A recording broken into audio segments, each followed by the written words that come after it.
Sebelum kita mulai acara pada pagi hari ini, marilah kita berdoa menurut agama dan keyakinan masing-masing. Berdoa dipersilahkan.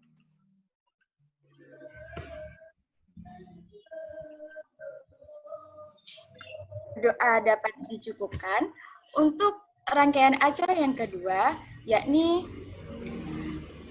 sambutan dari Direktur LKM ABC FTP UB kepada Kak Walid Multazam, dipersilahkan. Oh ya teman-teman, sebelum kita dengar sambutan dari Direktur ABC FTP UB, di sini aku akan bacain susunan acara kita pada pagi hari ini. Pertama ada pembukaan, kedua ada sambutan, ketiga ada pembacaan CV, kemudian ada penyampaian materi dari pemateri kita, kemudian ada talk show, ada tanya jawab dengan peserta, kemudian ada games yang sangat menyenangkan nantinya, terus ada review materi dan closing dari pemateri dan closing acara. Nah, langsung saja kita menuju acara yang kedua, yakni sambutan. Karena ini direktur kita belum join, langsung saja kita masuk ke rangkaian acara selanjutnya. Yakni ada pembacaan CV dari pemateri kita yang sangat keren, yaitu Kak Safira Hanun Nabila. Kak Safira Hanun Nabila ini lahir di Boyolali, Jawa Tengah, teman-teman, pada tanggal 2 September 1999. Beliau adalah mahasiswa psikologi Fakultas Ilmu Sosial Politik Universitas Brawijaya. Dari pengalaman-pengalamannya sangat luar biasa, teman-teman. Beliau ini memiliki banyak prestasi yang sangat keren. Di antaranya ada juara 2 PIN Fest 2020 tingkat internasional di Malaysia. Kemudian ada juara 1 inovator muda paling menginspirasi tingkat nasional pada tahun 2020. Kemudian ada lolos dana hibah PNB Universitas Brawijaya pada tahun 2020. Kemudian lolos peserta KMI Award bidang industri kreatif tingkat nasional pada tahun 2019. Kemudian yang paling keren ini sebagai perwakilan Universitas Brawijaya loh teman-teman, di bidang industri kreatif pada Expo KMI 2019. Nah, di sini pasti teman-teman udah penasaran kan, siapa sih pemateri kita? Prestasinya sangat banyak, skillnya sangat luar biasa, dan tentunya beliau adalah owner dari Asbi Tenun Indonesia. Nah, langsung saja kepada Kak Safira Hanun Nabila dipersilahkan untuk menyampaikan materi. Terima kasih ya Mbak Riri, sudah dibuka dengan sangat baik. Bagus banget suaranya, aku suka. Nah, karena tadi kita udah kenal-kenalan, atau mungkin ada yang baru join ya, jadi kenalin teman-teman, saya Safira dari Psikologi Angkatan 2017 Brawijaya. Nah, biar kita nggak lama-lama lagi, kayaknya aku langsung share screen aja ya. Nanti mungkin kita akan nggak cuma ada pengalamanku aja, tapi juga ada beberapa teori yang tetap ku sambungin sama pengalamanku, kayak gitu. Oke, bismillah.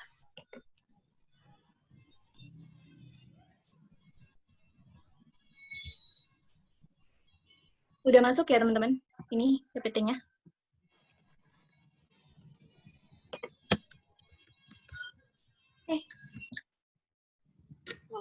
Sudah masuk, Kak Safira? Ya, sudah. Oke. Nah, judulnya hari ini Road to be Creative Planner. Kenapa? Karena ya di samping saya mau menjelaskan tentang pengalaman saya juga pengen menginfluence teman-teman untuk selanjutnya bisa ikut gitu buat jadi entrepreneur juga. Mungkin di sini teman-teman ada yang udah punya usaha juga ya, apalagi ABC ini kan udah basicnya kewirausahaan banget. Nah, mungkin kita bisa langsung aja buat sharing pengalaman dan ilmunya. Semoga bermanfaat ya teman-teman. Bismillah. Jadi buat pertama kali ini, waktu itu saya pengalaman berwirausaha pertama kali itu SD kelas 3 dan kelas 4. Yang di kiri gambarnya itu binder, yang di kanan gambarnya lirik lagu. Kenapa kok ada binder dan lirik lagu? Jadi waktu zaman-zaman angkatan saya, mungkin kita ya seangkatan lah ya yang nonton-nonton di sini. Nah, buat seangkatan ini kan usum banget. Usum itu apa ya? Ini aku agak kebelibet Jawa juga ya teman-teman, nggak apa-apa ya dikit-dikit. Jadi waktu zamanku SD itu lagi marak-maraknya tuker-tukeran binder kayak gitu. Misalnya binder yang tipis itu dituker sama binder yang bagus, yang tebel. Aku juga kayak gitu sama teman-temanku. Cuman kalau teman-temanku semuanya itu tuker-tukeran, misalnya aku kasih binderku yang tipis 3, dia kasih ke aku binder yang tebel 1. Nah, itu aku jual ke teman yang lain. Lumayan kayak dapat 500, dapat waktu itu masih 500 sih kayaknya. Seingatku kayak gitu. Jadi emang udah agak-agak suka dari situ, suka buat bisa nambah uang jajan sendiri. Soalnya kan kita masih kecil juga masih suka belanja kan. Belanja maksudnya bukan belanja yang gimana-gimana, tapi yang di depan SD itu loh, yang kayak mainan-mainan princess-princessan kayak gitu. Nah, terus yang kanan kenapa lirik lagu? Karena aku juga nggak tahu waktu itu dapet insight dari mana buat jualan lirik lagu. Cuman waktu itu teman-temanku belum banyak yang ada laptop, ada komputer, itu belum banyak kan, masih banyaknya warnet. Terus Google juga belum marak waktu itu. Jadi kayak mau nyari lirik lagu itu sulit gitu. Nah, di situ aku membuka usaha dengan jasa lirik lagu. Yang aku juga nggak bisa buka Google, jadi tiap ada yang pesen ke aku, kayak aku harus dengerin dulu gitu. Ya kadang ada yang salah liriknya, tapi ya mereka percaya-percaya aja, nggak apa-apa kali ya. Jadi aku ke sekolah itu kerjanya bawa satu gitu kayak list font-fontnya ada ini, warnanya ada ini. Terus dulu juga zamannya judulnya aja yang masih berkembang itu kan, judul yang word art itu apa namanya. Nah itu kayak aku tawarin ke mereka, ntar kayak pilih fontnya boleh, pilih warnanya boleh, ntar aku ketikin, mereka bayar kayak gitu. Itu SD ya. Terus langsung loncat ke SMA, aku juga nggak tahu SMP kenapa, karena kayaknya itu karena SMP ku deket sama mall, jadi aku lebih cenderung boros daripada jualan gitu. Nah, waktu SMA kelas 11, aku jualan mochi ice cream. Mochi ice cream itu, ya Allah, enak banget. Waktu itu aku satu geng sama teman-temanku berenam, jualan ke kelas-kelas. Karena waktu itu udah kelas 11 juga ya. Kalau udah kelas 11 itu kan, kalau kelas 10 masih takut-takut. Kalau kelas 12 udah waktunya belajar. Kalau kelas 11 itu udah kayak jadi penguasanya lah waktu itu, enak banget. Kayak mau kemana-mana itu jualan gak sungkan gitu, bareng sama teman-temanku. Dan itu lumayan banget menghasilkannya. Sehari bisa jual 80 biji. Jadi kayak satu minggu gajiannya per orang 200.000, itu udah lumayan banget waktu itu. Dan seneng banget. Tapi nggak lanjut karena mungkin orang-orang udah bosen sama mochi yang kita jual satu minggu 3 kali itu. Dan kami udah agak capek juga karena pahitnya jualan mochi ice cream itu apa? Kan dia ice cream, jadi kan pasti leleh. Waktu kita keliling itu pasti kayak ada 1, 2, 3 yang leleh, ntar kita beli sendiri kayak gitu. Jadi kayak kejar-kejaran sama waktunya itu yang bikin agak ngos-ngosan gitu. Nah, terus yang terakhir itu Minster Monkey. Minster Monkey itu apa sih, teman-teman? Mungkin di sini teman-teman udah ada yang tahu, tapi ini nggak begitu booming ya di Malang. Jadi waktu itu kayak pasarku itu sangat-sangat cocok karena ya emang belum ada gitu, jarang banget. Aku ambilnya dari Lampung, waktu itu beli satu kerdus gitu, dapat harga lebih murah daripada beli dikit kan. Itu isinya itu apa sih? Kayak keripik pisang, tapi tebel gitu. Dan rasanya tuh ada coklat, kopi, stroberi, sama vanila. Jadi keripik pisang yang bukan rasa asin gitu. Biasanya kan keripik pisang asin kan. Dan ini tuh tebel, lembut, nggak lembut juga sih, keras. Sebenarnya keras tapi itu enak. Bener gimana ya gambarnya? Ya kayak gitu, yang rasa kopi itu enak banget. Itu aku jualan kelas 12 bareng sama temanku berdua. Tuh. Terus tahun 2017, launching pertama kali Asbira. Asbira itu fashion hijab by Safira. Tapi dia masih belum tenun, masih premium outer dengan harga super terjangkau. Kenapa aku bikin usaha ini? Karena waktu itu posisinya kan aku mau naik kelas lagi, lanjut ke kuliah, di mana selama aku SD, SMP, SMA itu aku pakai seragam terus gitu kan. Ini aku manggil, ngomong aku sendiri, aku nggak apa-apa ya teman-teman, kan kita satu angkatan ya. Jadi waktu itu persiapan buat kuliah, aku mikir, kuliah itu kan tiap hari pakai baju bebas, sedangkan yang selama ini 12 tahun aku pakai seragam, ya baju bebasku dikit dong, kayak gitu kan. Sedangkan kalau kita beli 1-2, oke lah, nggak apa-apa. Kalau beli banyak, nah masa mau kuliah 7 hari nggak ganti, 7 hari, 5 hari, seminggu kali 1 bulan, masa jarang ganti kan, malu kan. Apalagi waktu aku pertama kali masuk FISIP UB, itu rasanya kayak kenapa semuanya badai banget kayak gini, ya ampun. Terus kayak ya udahlah, akhirnya aku nekat bilang ke ibuku, minta dibeliin, waktu itu masih minta dibeliin mesin jahit yang second itu, yang dipancal ya, kalau kalau orang-orang yang ada di film horor itu loh yang dipancal itu. Tapi kalau sekarang se-second-secondnya itu udah ada dinamo, jadi tinggal injek kayak pedalnya mobil gitu. Waktu itu aku bener-bener nekatnya itu adalah nggak ada yang bisa pakai mesin jahit, dan aku cuman diajarin sedikit cara masukin benang itu sama yang jual waktu itu di pasar besar. Terus habis itu waktu sampai rumah ya pakai YouTube jelas. Jadi kayak kalau ada apa-apa itu pakai YouTube. Dan waktu itu saking aku nggak taunya salah masang jarum di mesin jahitnya itu, jadi dia patah gitu. Ya Allah, aku panik banget kayak masa baru beli udah rusak gitu kan. Tapi ya nggak apa-apa, namanya juga belajar. Nah waktu itu waktu aku bikin outer ini 1 2, ternyata teman-temanku juga suka. Terus kayak kenapa nggak jualan aja gitu kan. Terus di situ aku mulai jualan pagi siang sore jahit, dan itu kayak aku suka sih ternyata. Itu skill yang aku baru tahu kalau ternyata aku bisa dan aku suka kayak itu. Terus, nah, Ashby Reborn. Jadi waktu aku masuk kuliah, ternyata namanya maba itu kan ya butuh adaptasi kan, adaptasi sama perkuliahan yang jelas beda sama waktu SMA dulu. Bedanya apa ya? Beda jam jam pelajarannya beda, terus lingkungannya beda, pertemanannya juga sangat beda. Di situ akhirnya aku memutuskan buat join organisasi. Organisasi himpunan, himpunan psikologi UB, itu aku jadi stafnya kewirausahaan. Dan itu berlangsung sampai 3 tahun kemudian. Jadi tahun pertama aku jadi staf muda kewirausahaan, tahun kedua aku jadi staf ahli kewirausahaan, tahun ketiga baru jadi ketua kayak gitu. 3 periode itu bener-bener ngapain aja aku sama ini, tapi itu nggak ada yang disesalin sih. Maksudnya kalau aku nggak join itu mungkin aku nggak punya skill public speaking yang kayak gini, mungkin aku nggak punya skill leadership yang lumayan baik buat menata timku di Ashby, seperti itu. Nah, terus kenapa pada akhirnya Ashby ini ada lagi? Sebenarnya selama aku selama aku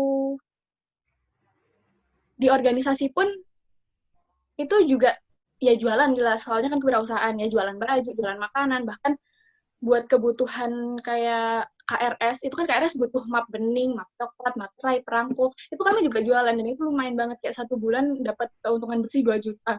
Itu bener-bener KRS-an itu banyak banget waktu itu dapatnya. Karena memang juga divisi itu cuma kami yang jual, cuma psikologi. Jadi anak-anak yang di lantai atas, lantai bawah, anak-anak pemerintahan, HI, komunikasi, itu juga belinya di kami. Karena ya memang nggak fotokopiannya nggak jual perangko, itu yang jual cuman kami. Daripada jauh-jauh bayar 2.000 buat parkir, mending beli di kita, mahal dikit tapi nggak kemana-mana gitu kan. Terus danusan juga, jual malam juga ya, sama kayak teman-teman lah kalau danusan.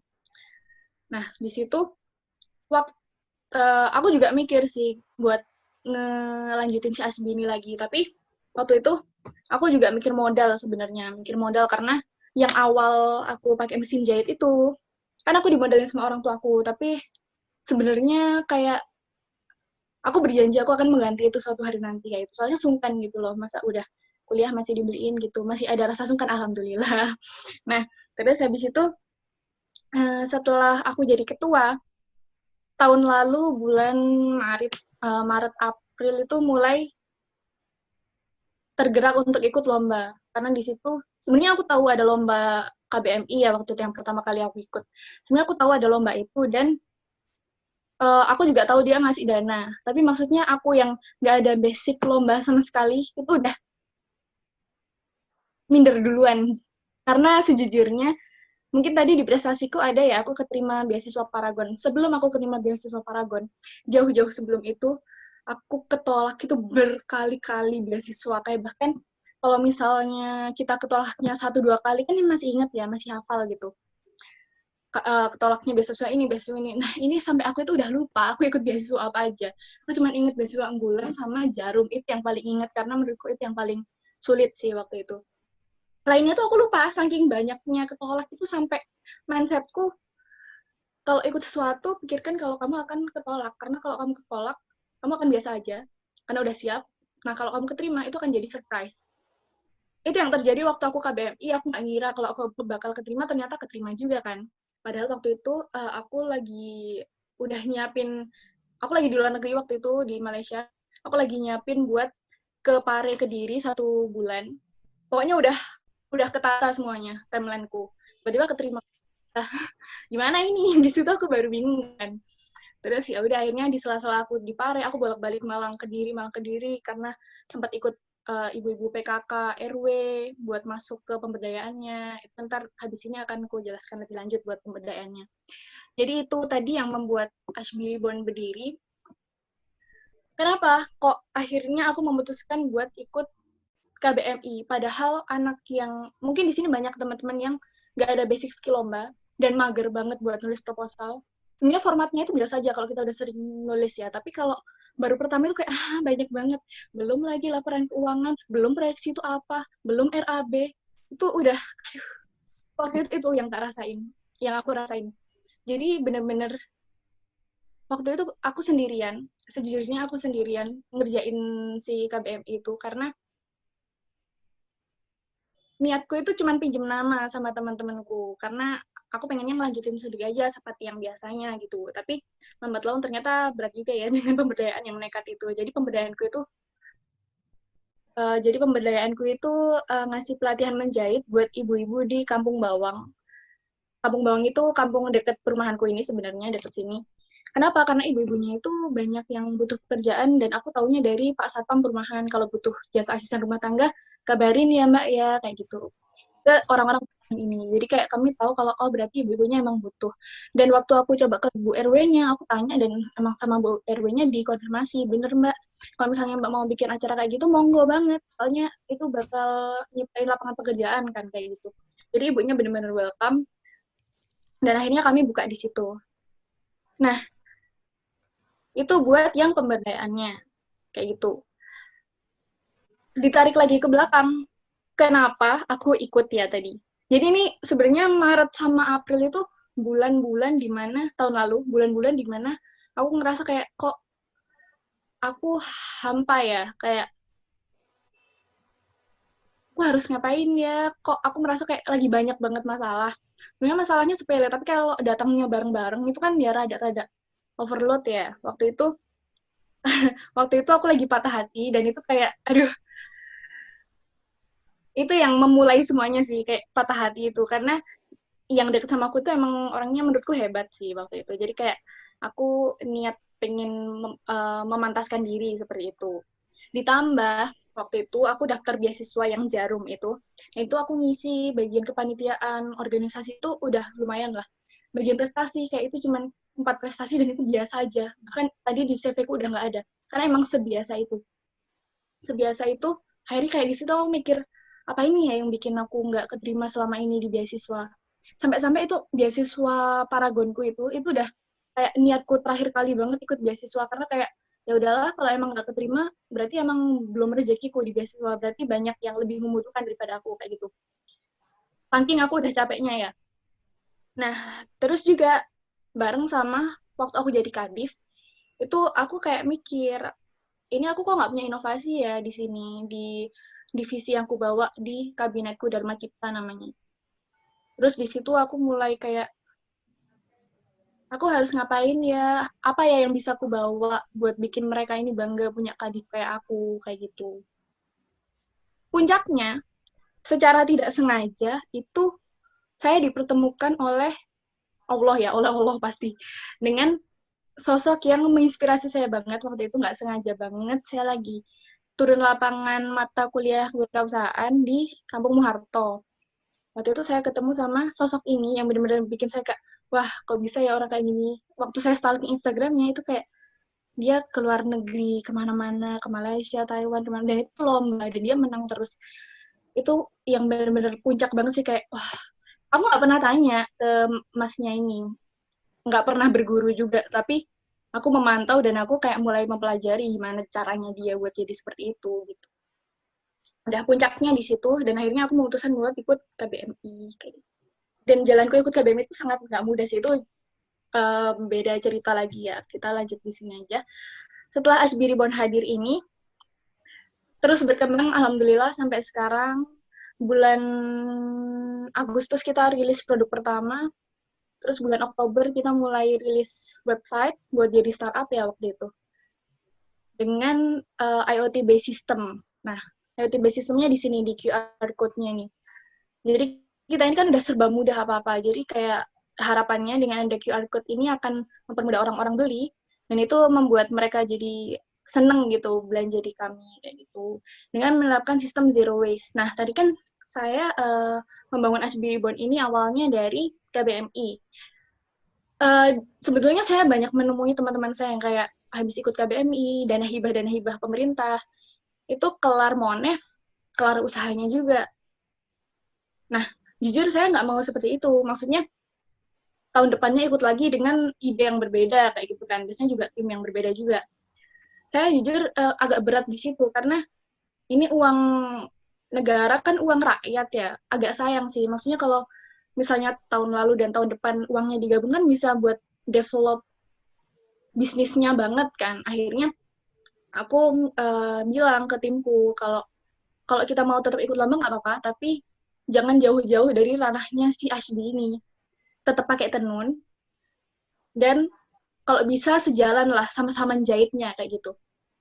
Nah, akhirnya kita bisa menerapkan sistem zero waste, karena dari bahan limbahnya si baju-baju tadi bisa dibikin ke sepatu sama masker. Nah, sekarang Ashby lagi kerjasama sama desainer di Surabaya buat bikin jam tangan Ashby itu juga dari limbah. Jadi benar-benar limbahnya Ashby itu zero waste banget, nggak ada yang kebuang sama sekali kayak gitu. Itu lumayan banget sih kayaknya. Jadi tetap ikut lomba tapi juga usahanya tetap berkembang kayak gitu. Nah, ini tadi yang Nobel Purpose-nya KBMI ku, Ashby. Setiap aku lihat foto ini rasanya kayak aduh, ibu-ibunya tuh waktu itu seneng sekali kayak selalu di sini timbul keluarga gitu loh. Kalau judulnya pemberdayaan ya, aku juga nggak nyangka sih bakal sebegitunya kayak besar harapannya ibu-ibunya ini. Bahkan aku nggak cuma nyiapin tempat sama datengin gurunya aja, ibu-ibunya kayak bawa camilan sendiri, bawa manisan sendiri, udah kayak arisan gitu, seru banget waktu itu. Bahkan sampai sekarang juga ibu-ibunya masih sering nyapa aku di WA, masih sering kirim-kirim es teler ke rumah kayak gitu. Soalnya emang kami dekat. Nah, apa sebenarnya kok sekarang udah nggak sama ibu-ibu ini? Karena waktu itu dana kami itu terbatas ya di KBMI, karena nggak cuman full buat pemberdayaan, tapi juga buat diriin usaha kan. Sedangkan kain tenun dan lurik kan ya lumayan harganya. Jadi waktu itu 6 kali pelatihan ternyata dananya kurang. Ternyata dananya kurang, itu sebenarnya aku sedih banget sih, kayak aku bener-bener sebentar ya Bu ya, coba saya daftar ini lagi, apa namanya, dana hibah lagi, nanti kalau misalnya ada ini insya Allah kita lanjut gitu. Sampai ibu-ibunya itu sebenarnya tanya, Mbak berapa sih Mbak bayarnya Mbak kalau kalau sekali datengin Bu Nur gitu, Bu Nur yang gurunya itu, ini Bu Nur yang ini orangnya. Terus waktu aku bilang nominalnya, ya mereka kaget. Padahal maksudnya mereka itu kalau misalnya rada murah mau patungan gitu gue datengin Bu Nur sendiri. Tapi emang waktu itu agak mahal karena Bu Nur ini emang udah di mana-mana jadi guru, dan beliau dari Lawang arah Surabaya itu emang nggak jauh dari sini, tapi emang detail banget orangnya kalau ngerjain, detail dan sabar kayak gitu. Jadi waktu itu udah emang nggak bisa ya lanjut sama ibu-ibu ini, tapi sampai sekarang aku masih nyari cara sih gimana buat bisa tetap membantu ibu-ibu ini, dan alhamdulillah sekarang temu dengan adanya tadi yang jam tangan itu, insya Allah nanti bakal dipegang sama ibu-ibu ini karena jam tangan kan kecil, jahitnya juga gampang. Nanti maksudku itu biar aku bisa ngemonitorin lebih gampang daripada aku ke penjahitku yang asli. Kalau penjahit yang asli itu di Dau, di Sengkaling, agak jauh kan itu. Di Sengkaling, mbaknya biar ngehandle baju-baju sama masker. Nah, nanti jam tangannya dipegang ibu-ibu ini. Kalau sepatu, itu ada pengrajinnya sendiri. Kalau sepatu kan beda kan, emang mesinnya beda, keahliannya beda. Orang jahit baju biasa nggak bisa jahit sepatu kayak itu. Jadi emang ada pengrajinnya sendiri. Seperti itu. Nah, langsung kita masuk ke tips dan trik ya. Sebenarnya ini basic banget, semuanya sih udah tahu. Cuman saya bahas lagi dan saya gabungkan dengan apa yang saya alami seperti itu. Judulnya mau bangun usaha harus ngapain? Gitu. Yang pertama, bulatkan tekad. Kenapa bulatkan tekad? Karena saya menemui banyak sekali yang mau buka usaha itu terbatas di keraguan dan ketakutan apa? Ini ada tulisannya khusus sana ya. Keraguan dan ketakutan itu maksudnya, aduh aku mau buka usaha, tapi aku takut nih kalau nggak balik modal, takut nih kalau misalnya nanti bangkrut, takut kalau misalnya kalah sama pasarnya, kayak gitu-gitu. Itu jangan udah singkirin jauh-jauh pikiran itu, karena kalau kita nggak nyoba, ya kapan kita tahu kan? Paling nggak menurut aku, kalaupun gagal ya, ibuku selalu ngomong kalau pengusaha itu gagal 10 kali, bangkit 11 kali. Kalau misal, dan semua orang udah punya jatah suksesnya masing-masing. Tahu kalau misalnya ternyata besok kita sukses tapi hari ini kita udah nyerah, kan itu nggak tahu. Dan menurut kutipan dari Jerome Pauline, kita belum gagal kalau selama kita belum menyerah. Jadi selama kita belum menyerah, terus saja sampai kita dapetin suksesnya kita, kayak gitu.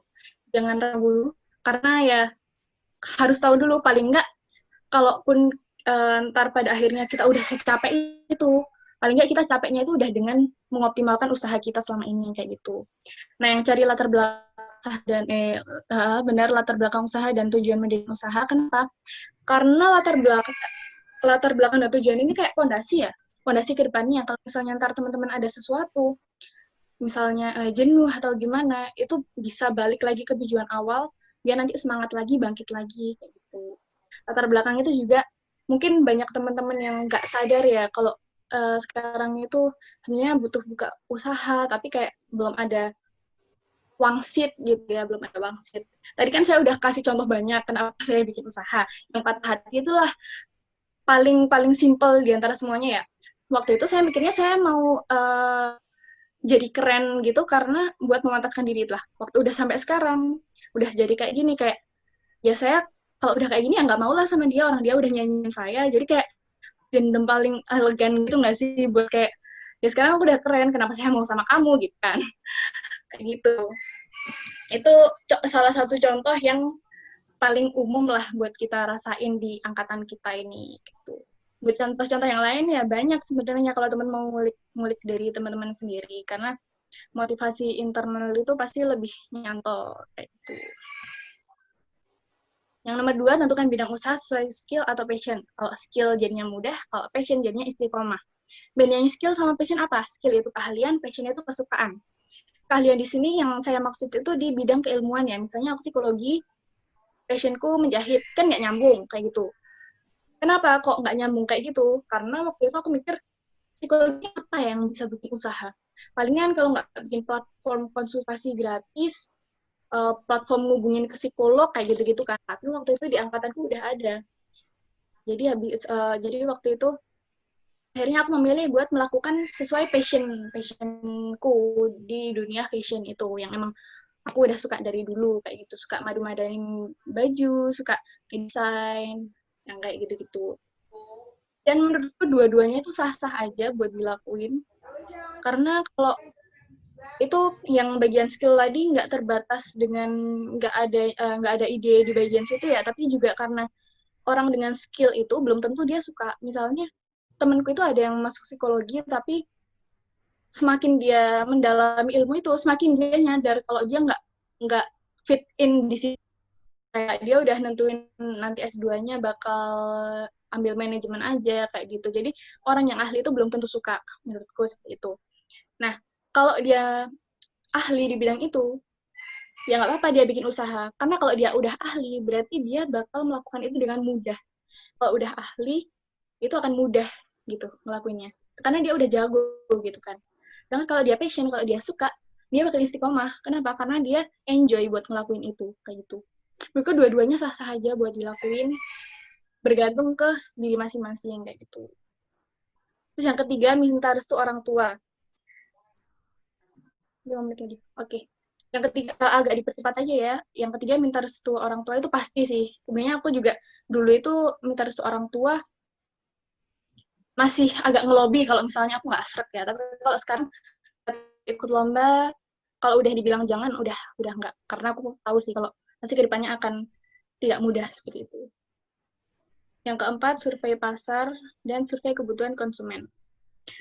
Survei pasar, survei kebutuhan konsumen, dan survei harga. Itu pasti sih, karena yang kalian jual itu akan lebih mudah dijual kalau itu sesuai dengan kebutuhan pasar.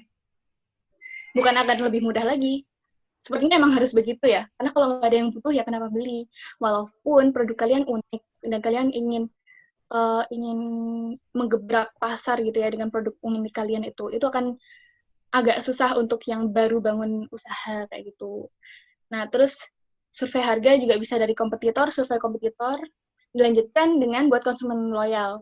Kan tadi udah survei harga dan survei kebutuhan konsumen. Kalau mereka udah butuh dan mereka udah cocok dengan harganya itu, ya kita harus mempertahankan dengan memberi kualitas dan pelayanan yang terbaik, terus beri penawaran menarik, kayak misalnya diskon, promo, giveaway, kayak gitu-gitu. Save seluruh kontak konsumen itu aku juga baru tahu sih dari webinar kemarin aku baru ikut kayak ternyata ya benar juga ya yang paling bisa nge-reach pelanggan itu ya salah satunya dengan WA gitu kan.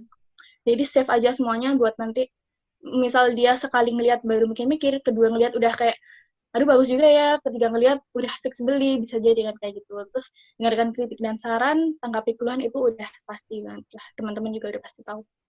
Nah, kenapa tidak ada cari tim yang solid di kiat memulai usaha? Karena pada awalnya, ini fotonya foto keluarga Cemara gini ya, sebenarnya sekarang timku ada 6, tapi yang 2 belum sempat foto karena corona, nanti kita foto bareng-bareng ya teman-teman, kalau misalnya ada yang nonton di sini. Nah, kenapa tidak ada cari tim yang solid? Karena menurut saya ini balik ke diri masing-masing. Saya pernah ngalamin, saya buka usaha sendirian, dan saya juga pernah ngalamin nge-develop usaha bareng-bareng. Dan jujur saya pribadi lebih memilih bareng-bareng karena ternyata lebih mudah banget. Kayak saya punya tim desain sendiri, saya punya tim marketing sendiri, saya punya tim konten kreatif sendiri. Jadi di sini saya cuma ngedesain baju sama produksi kayak gitu. Jauh lebih mudah menurut saya. Tapi itu balik ke diri masing-masing juga. Ada juga teman saya yang bisa sukses dengan sendirian. Apa-apa ngurus sendirian. Dan dia emang bisa buat ngatur itu semuanya kayak gitu. Jadi itu balik ke diri masing-masing. Nah, sembari melakukan langkah-langkah tersebut, lakukan ini juga. Yang pertama, jangan berhenti belajar dari siapapun. Kenapa dari siapapun? Selain dari yang ahli ya. Dari siapapun itu maksudnya gini, saya sering banget ketemu, dan saya sebenarnya pernah diperlakukan seperti ini. Kayak misalnya, waktu itu saya masih piyi banget ya, masih bayi di bidang usaha ini. Dan kayak orang-orang yang ngobrol tentang bisnis itu mengabaikan lah orang yang dianggap kayak ya mungkin bukan mengabaikan juga sih, mungkin kalau diajak ngobrol juga ntar nggak nyambung, orang dia kayaknya ilmunya belum sampai situ, pasti ada banget yang mikir kayak gitu. Nah, di situ pentingnya jangan berhenti belajar dari siapapun, karena kita nggak pernah tahu latar belakang dia itu apa sih, ambisi dia sebesar apa buat ngedevelop usahanya dia. Dan dari situ mungkin ada juga temen yang kayak dia masih nyiapin ancang-ancang sematang itu sambil dia mau mulai usahanya. Jadi siapa tahu dia hebat di teori tapi di praktiknya masih ngerintis kan bisa jadi kan. Nah, di situ maka dari itu kenapa kita harus tetap belajar dari siapapun dan perbanyak teman dengan visi yang sama. Di sini kalau udah umur segini menurutku kita harus tebal muka ya. Tebal muka itu maksudnya SKSD itu udah nggak apa-apa, nggak usah gengsi. Banyak banget kok teman-temanku yang kayak gitu ke aku juga sering gitu ke teman-temanku. Dan jangan lupa minta akun Instagram sih menurutku, karena itu yang akan kalian teman-teman nggak tahu gitu loh kapan kita butuh dia, terus nanti dia ternyata jadi apa, kali aja nanti ternyata kita pengen kolaborasi sama dia, itu kan bisa jadi kayak gitu. Dan banyak temen yang dengan visi yang sama itu juga ngaruh ke saat kita jenuh, kita bisa diajak bangkit lagi dengan teman-teman itu tadi kayak gitu. Jadi bersama kita bisa lah ceritanya lah itu ya. Udah itu aja dari saya. Ini kontak person saya, yang kiri saya pribadi, Safira, yang kanan Ashby. Mungkin kalau teman-teman mau in touch dengan saya, bisa langsung nge-DM saya, atau nge-DM Ashby juga bisa. Seperti itu, teman-teman. Agak keburu-buru ya, ini waktunya udah habis soalnya. Wah, terima kasih Kak Safira atas materinya sangat luar biasa. Masalahnya, ini aku stop share screen-nya ya? Iya, iya. Kak. Sudah. Iya, oke. Terima kasih banyak Kak atas materinya sangat luar biasa, Masya Allah. Eh, ini Kak, saya lihat-lihat Kakak ini di prestasinya banyak sekali, lomba-lomba juga, terus usahanya juga sangat lancar seperti itu. Bagaimana sih Kak cara bagi waktunya? Kan teman-teman juga masih mahasiswa gitu, sama seperti Kakak itu. Gimana sih tips and tricksnya gitu? Terima kasih Kak. Ya, mungkin aku coba jawab ya, Riz ya. Mungkin aku ngomongin aku di tahun lalu ya, yang jelas masih ada organisasi sebagai ketua divisi, terus aku juga kalau di psikologi semester 4 itu kayak puncak-puncaknya yang kayak itu eh, paling banyak laporan karena paling banyak praktikum. Dan kalau soal lomba juga baru ngerintis, berarti kan aku banyak banget yang perlu dibelajarin kan. Waktu itu yang bisa aku lakuin, sebenarnya jadi kebiasaan sampai sekarang sih. Yang bisa aku lakuin itu adalah mungkin karena 3 tahun aku terbentuk di organisasi himpunan itu tadi, jadi kayak aku terbiasa buat mengatur timeline-ku. Bahkan, kayak jadinya semakin banyak kerjaanku, itu malah bikin aku semakin rajin gitu. Karena kalau semakin banyak kerjaan, kan berarti aku ngatur waktunya jam segini sampai jam segini, mau ngerjain ini, terus ntar setengah jam istirahat bentar, itu sedetail-detailnya aku bikin. Sedangkan kalau kerjaanku cuma dikit, itu pasti kayak masih bisa HP-an dulu lah, ntar kebablasan sampai 2 jam, 3 jam, kayak gitu. Jadi timeline-ku itu bener-bener ngaruh ke aku. Kalau sekalinya aku sibuk, itu bakal aku sekalian cari kerjaan yang banyak sekalian kayak gitu.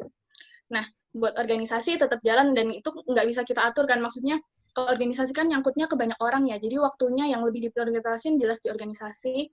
Yang bisa dikorbanin apa? Yang pertama, waktu tidur. Waktu tidur itu, waktu itu aku benar-benar terbiasa buat tidur 1 hari 4 jam kayak gitu. Dan itu cukup sih menurutku, karena aku udah terbiasa kayak gitu. Yang kedua, waktu pacaran. Maksudnya, ya aku emang gak punya, tapi kalau punya pacar kan ya rada-rada ngaruh lah itu waktu buat pacaran itu, kayak gitu. Nah, karena aku punya dua itu, yang pertama aku bisa ngatur waktu tidur, yang kedua nggak punya pacar, jadi kayak itu bisa ngimbangin semuanya sih. Dan emang waktu aku organisasi tuh sering banget kayak dalam 3 hari, dalam seminggu itu pulang jam 12, pulang jam 1, itu biasa banget, jadi kayak udah agak mentalnya agak tangguh, beda sama sekarang yang 4 bulan di rumah aja kayak itu. Kalau sekarang 4 bulan di rumah aja nih, bikin aku waktu tidurnya cukup banget 7 jam, cuman aku balik. Karena aku tahu kenapa, aku tahu kalau siang hari itu waktunya aku leyeh-leyeh, nonton YouTube, ngapain kayak belum tergugah untuk produktif lah ya. Misalnya bangun jam 8 pagi pun, ntar aku baru mulai jam 2, jam 3, habisnya asar, kayak itu. Jadi aku ngebalik itu, aku kerjanya dari sore ke dini hari sampai subuh, tidurnya kelar subuh sampai siang. Dan kalau kayak gitu, menurutku itu cara yang cocok banget buat aku, biar bisa seproduktif itu sih. Jadi kayak semuanya tuh tetap kejar kayak gitu. Sekarang kan aku lagi skripsian juga nih. Jadi ya cara aku ngatur waktu seperti itu. Kita beralih ke bisnisnya kakak nih. Tadi kan awalnya kakak Iya, bilang nyari tim ya. Butuh berapa lama sih kak nyari tim yang solid, yang seperti itu biar kita jalannya bisa bareng, bisa enakan kayak gitu. oke. Sebenarnya itu menurutku sulit banget karena emang lingkunganku tuh bukan lingkungan lomba kan waktu itu, dan aku butuh tim itu lomba karena ketentuannya 3 sampai 5 orang. Waktu itu sulitnya bukan main, jadi teman-temanku yang lingkungannya bukan lingkungan lomba itu kan jadi kayak, bahkan kita nggak tahu gitu loh kita bakal lolos apa enggak, jadi udah malesnya itu dari awal gitu. Caraku gimana waktu itu, emang aku sengaja buat ngerjain semuanya sendirian buat buktiin kalau kita tuh juga bisa lolos. Ternyata waktu lolos mereka itu baru tergugah gitu loh, kayak mereka dapat senengnya juga, mereka dapat bangganya juga, di situ mereka baru mau jalan sama aku. Nah, kalau untuk membuat tim yang solid gimana, sebenarnya timku itu uh, hanya bisa bekerja sama ya, bukan hanya juga sih. Temanku itu bisa disebut mereka orang-orang yang sangat kooperatif, bisa bekerja sama, dan kalau solid itu sebenarnya aku juga masih bingung sih solid itu kayak gimana, karena sebenarnya kemarin juga timku itu ada yang keluar 1 orang karena harus fokus asdos. Mungkin kalau kita masih masih keluar masuk kayak gini ya. Nah, benar masih kayak keluar masuk karena kesibukannya beda-beda, apalagi kalau fakultasnya beda-beda gitu kan. Tapi kalau udah setahun gini, aku ngelihat juga sih mereka kayak, wah, mereka menghargai banget sih satu sama lain itu. Jadi mungkin setahun waktu yang cukup untuk mengerti semuanya kayak gitu. Oh iya. Ini Kak Safira kan dari jurusan psikologi ya. Gimana sih Kakak mempengaruhi psikologi orang biar dia itu tetap beli produknya ke kita gitu? Kira-kira Oke, bagaimana? Iya. sebenarnya ilmu psikologi itu ada yang namanya psikologi konsumen ya, mempelajari tentang brand, tentang nama seperti itu. Kalau kalau untuk pendekatan psikologinya sih menurutku benar-benar pendekatan dari hal-hal kecil buat membangun engage dari hubungan kita dengan customer. Misalnya kita kasih perhatian kecil lah, kayak misalnya dia ulang tahun, kita ucapin, kalau kita tahu ya, biasanya kan mereka nge-snap snap Instagram atau ini. Itu kita kasih ucapan aja, terus kita sering-sering tawarin kalau ada produk baru, ada ada apa namanya, ada promo, ada giveaway, itu kita tawarin terus karena secara tidak langsung itu mereka akan mikir-mikir juga gitu. Tapi jangan annoying juga ya, kalau annoying bisa-bisa kita di-block kan kalau spamming kayak gitu. Ya pelan-pelan yang halus caranya, pendekatan dari pihak satu pihak kedua dengan mulus, insya Allah kita kalau udah berteman sama mereka, mereka akan berteman juga sama kita, juga akan terbuka sama kita kayak gitu. Karena yang paling banyak memberi kan juga teman kan kayak gitu.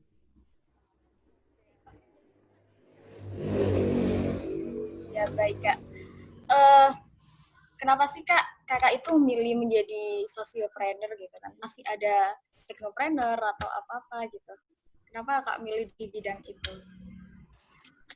Sebenarnya kenapa kok entrepreneur? Karena memang waktu itu murni karena KBMI ya. Karena kalau KBMI kan memang yang ditekankan Nobel Purpose, gimana kita uh, punya hal mulia buat bermanfaat bagi lingkungan sekitar gitu kan.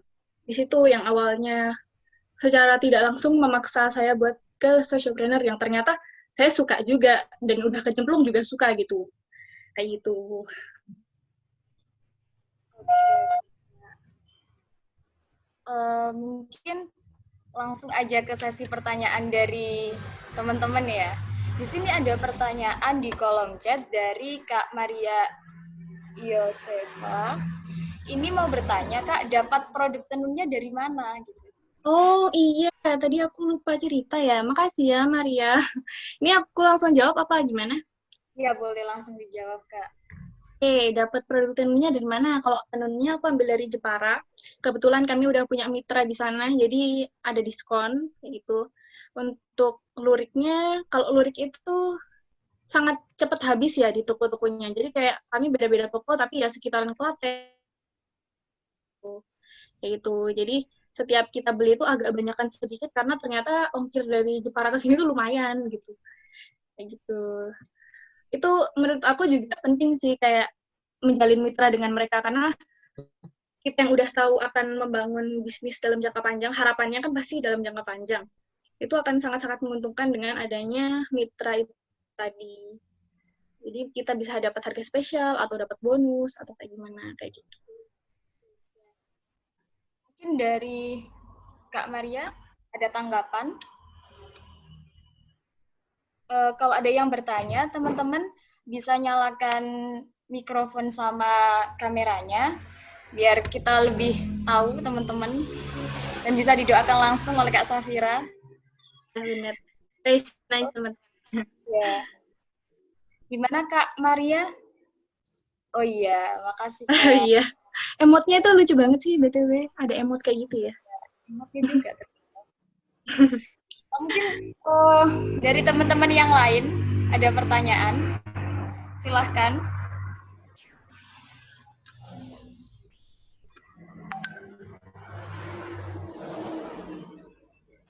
Sambil nunggu ada pertanyaan, aku tambahin sedikit ya. Tadi kayaknya ada yang kelewatan.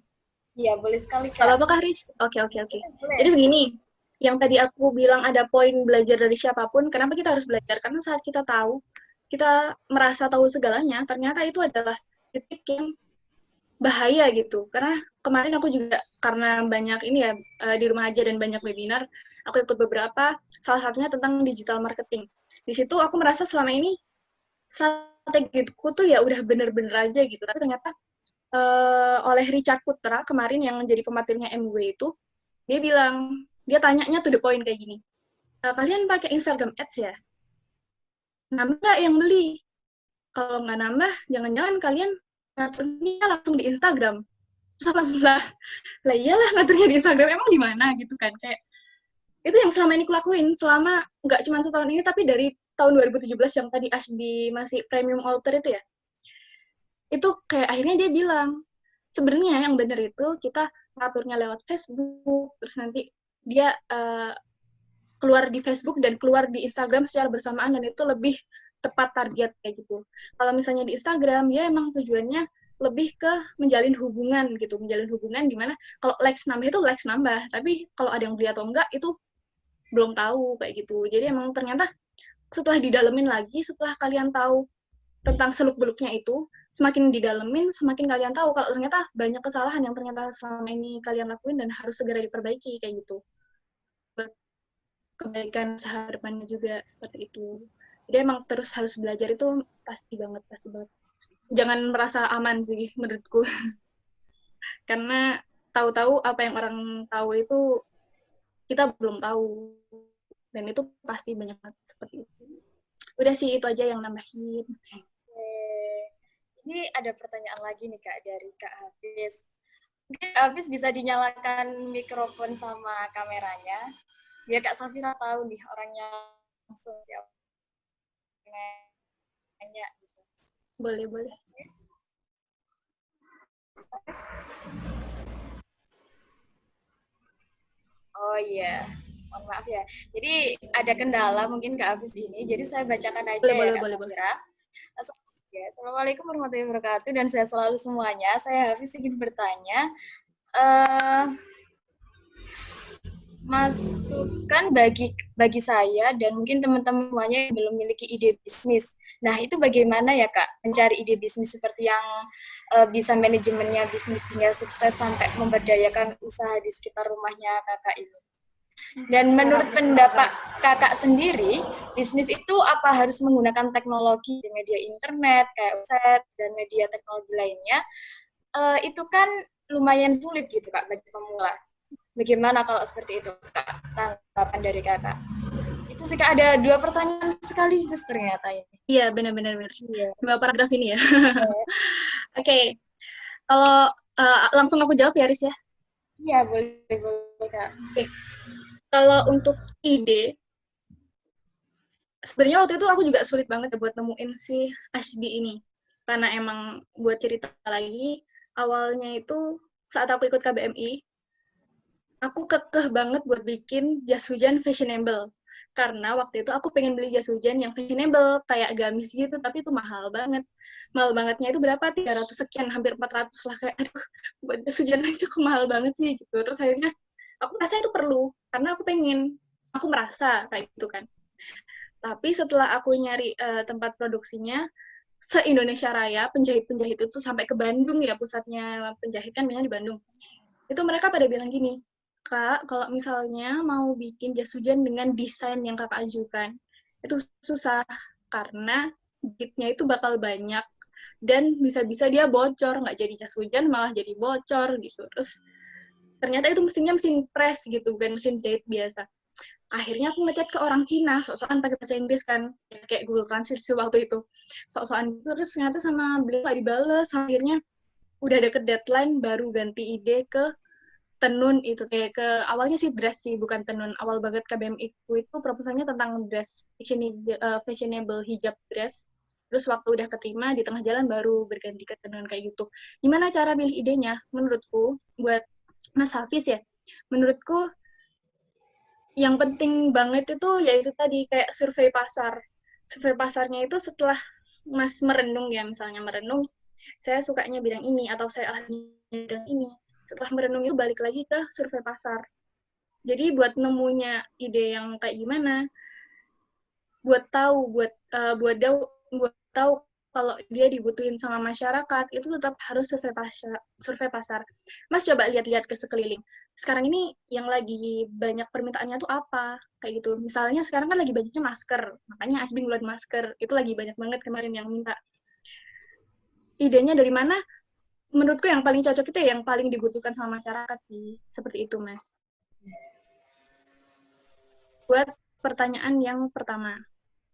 Sebenarnya itu nggak usah muluk-muluk sih, Mas, buat survei pasarnya. Menurutku yang pertama kali itu interview ke orang-orang sekitar aja mungkin, buat dapet wangsit ya, butuhnya tuh orang-orang sekarang lagi butuh apa sih. Karena itu penting banget survei, karena aku pun yang udah biasa ngedesain itu masih sering survei, karena menurutku ya, selera fashion orang-orang itu beda gitu kan. Sama kayak misalnya produk, selera produk orang-orang juga beda itu. Jadi itu sangat dibutuhin buat misalnya interview dulu lah teman sekitar sukanya kayak gimana sih, baru bisa dilanjutin ke misalnya sebar kuesioner ke orang-orang yang lebih luas, itu kan mudah kan. Buat interpretasi datanya juga mudah, Excel biasa kayak gitu. Nah terus buat apa harus pakai teknologi seperti media internet, website. Itu juga waktu itu saya nunggu 3 bulan gitu kok Mas, kayak waktu itu karena saya lolos Startup Indonesia 100 besar waktu itu, jadi emang saya bikin website karena itu. Sebenarnya saya cuma jualnya itu dari Shopee sama Instagram, dan itu kan cukup mudah ya. Itu buat itu buat saya yang belum punya butik, belum punya toko offline, dan buat sewa booth itu juga agak susah karena masih kuliah kayak gitu. Tapi selain internet dan media sosial itu jelas bisa sih Mas. Menurut saya malah yang paling mantep buat menjual itu dengan face to face, dengan cara kita buat mempersuasi gitu kan. Kalau misalnya ada tempatnya, ada lokasinya, ya nggak apa-apa.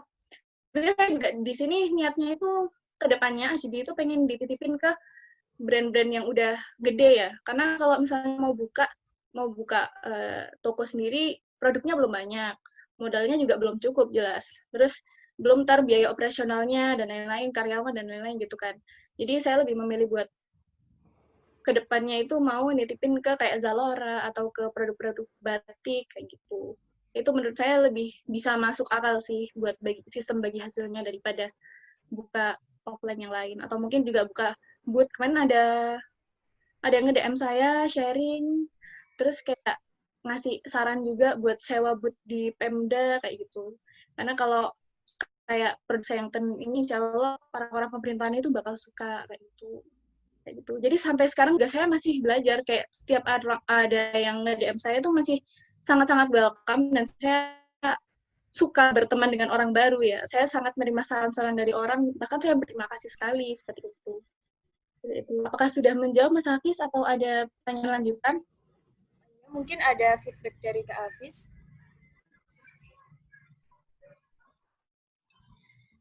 Oh ya teman-teman, di abis ini kita akan ada sesi games. Jadi gamesnya ini butuh 2 device teman-teman.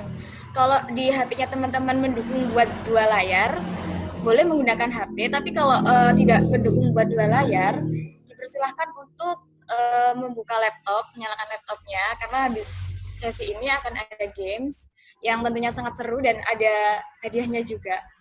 Gitu ya teman-teman. Mungkin bisa dipersiapkan sekarang. Ini Kak Hafiz ada feedback atau tidak ya Kak?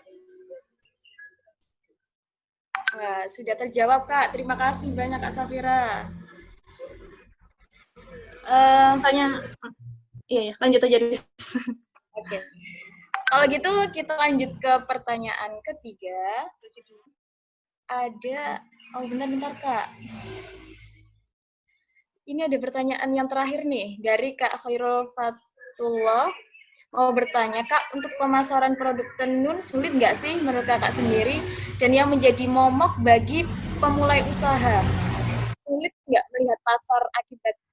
melihat minat pasar, akibatnya takut untuk memulai usaha? Apa sih motivasi Kakak? Terima kasih. Boleh diulangin yang kedua tadi, Riz? Gini-gini, Kak. Untuk pemasaran produk tenunnya, itu sulit nggak sih menurut Kakak sendiri?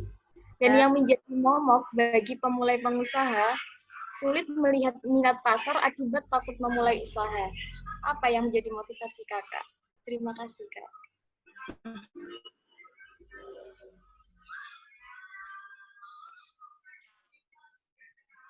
Langsung aku jawab aja, Riz. Iya, boleh Kak, boleh. Yang pertama, pemasarannya sulit nggak? Gitu. Untuk aku yang masih merintis ini, tahun lalu itu sangat sulit sekali. Benar-benar yang beli itu teman-teman, ibunya teman, neneknya teman bahkan.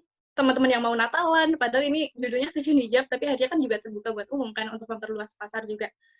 Nah, kemarin sempat aku nge-endorse banyak banget selebgram lokal, habisnya juga lumayan, tapi penjualannya nggak nambah. Kan kalau kita ada masalah seperti itu jelas harus dievaluasi kan, ini keluarnya kok lumayan tapi penjualannya nggak nambah. Akhirnya di situ kami evaluasinya tuh ketemu jalannya. Kayaknya emang target endorse-nya ini agak salah ya ke mahasiswa. Mahasiswa kan jarang pakai baju tenun batik, jarang. Jadi setelah ini kami merumuskan untuk nge-endorse untuk pegawai muda, dan itu kami lihat dulu kalau beliau ngetestimoni itu kayak gimana. Apakah cuman di foto, di mention, kalau itu kan kurang ya. Ataukah emang dia bagus cara ininya, kayak gitu. Jadi emang semuanya itu menurut saya tentang trial dan error, termasuk buat mempelajari tentang algoritmanya Instagram buat pemasaran. Kemarin saya baru ikut webinar, dan itu kayak ternyata ribet banget. Sebenarnya saya sama ini udah pernah dengar sih algoritma Instagram, tapi udah denger judulnya aja kayak, apa sih ini, kayak gitu kan. Itu emang harus trial dan error sih Mas, menurut saya. Cari strategi yang pas buat produk kita, karena produk jelas beda ya pemasarannya. Jelas targetnya beda, pemasarannya beda. Di situ emang kita harus trial dan error sampai nemu strategi yang pas kayak gitu. Terus buat gimana motivasinya ya, karena takut mulai. Ya itu tadi sih, balik ke materi saya tadi yang kayak dicari aja masalah dalam hidup ini banyak ya Mas. Buat mengalahkan ketakutan kita, yang takut buat bangkrut, takut buat mulai, takut buat nggak laku, takut gimana itu, kalau kita udah punya tujuan dan latar belakang yang kuat buat memulai itu, insya Allah segala ketakutannya itu bisa hilang. Karena emang tujuannya itu lebih besar gitu daripada ketakutannya. Misalnya, kalau misalnya kita nggak punya masalah, ya alhamdulillah kita nggak punya masalah gitu. Lihatlah dari masalah orang lain. Di situ kan pasti orang lain punya masalah yang bisa kita petik pelajarannya. Karena empati itu bahkan kalau dari teori psikologi, kita udah bisa merasakan empati itu dari umur 3 tahun, menurutnya teori Erik Erikson, itu namanya tahap perkembangan. Dari umur 3 tahun, itu kita udah bisa ngerasain empati. Apa yang dilihat orang itu belum tentu sama dengan yang kita lihat. Dan empati itu seiring berjalannya waktu, dia akan berkembang sampai kompleks, apalagi kita sekarang udah umur sekian ya, sekian lagi kayak tua banget, umur 20-an gini ya. Itu pasti empatinya udah kompleks banget, udah waktunya kita bisa rasain pelajarannya orang tanpa kita harus turun langsung buat ngerasain itu. Kalau misalnya orang udah ngerasain itu, ya kita harus hati-hati dong, jangan sampai kita ngerasain itu juga. Di situ pentingnya empati yang harus kita punya, kayak gitu. Itu sih. Terima kasih. Mungkin Ini ada, jadi kayak ada kuliah psikologinya gitu ya. ya dong. Kan basicnya kakak dari psikologi. Ya, lumayan lah. Khairul, Kak Khairul Fatullah gimana? Apakah ada feedback lagi?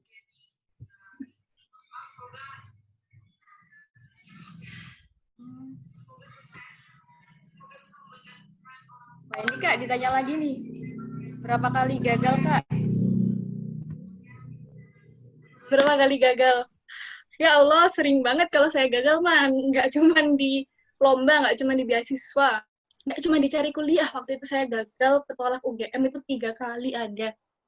Ketolak UNER juga ada. Sampai akhirnya saya keterimanya di pilihan ketiga waktu SBM di psikologi UB ini. Itu baru yang basic-basic ya. Buat usaha, waktu saya ngerintis Asbira, yang masih outer, bahkan sampai sekarang barangnya itu masih sisa banyak. Saking saya waktu itu udah kayak, kalau masih awal-awal itu kan kayak, kalau udah nggak laku kayak udah males gitu kan. Udah gampang nyerahnya lah waktu itu. Belum sebulat tekadnya sekarang kayak gitu. Gagal itu sering banget Mas, nggak cuma di lomba, nggak cuma di prestasi, di percintaan juga gagal. Kayak hidup saya itu penuh kegagalan Mas. Tapi ya itu tadi, yang ibu saya sering bilang, kalau pengusaha itu jatuhnya 10 kali, bangkitnya 11 kali, karena kita nggak tahu kapan kita akan sukses.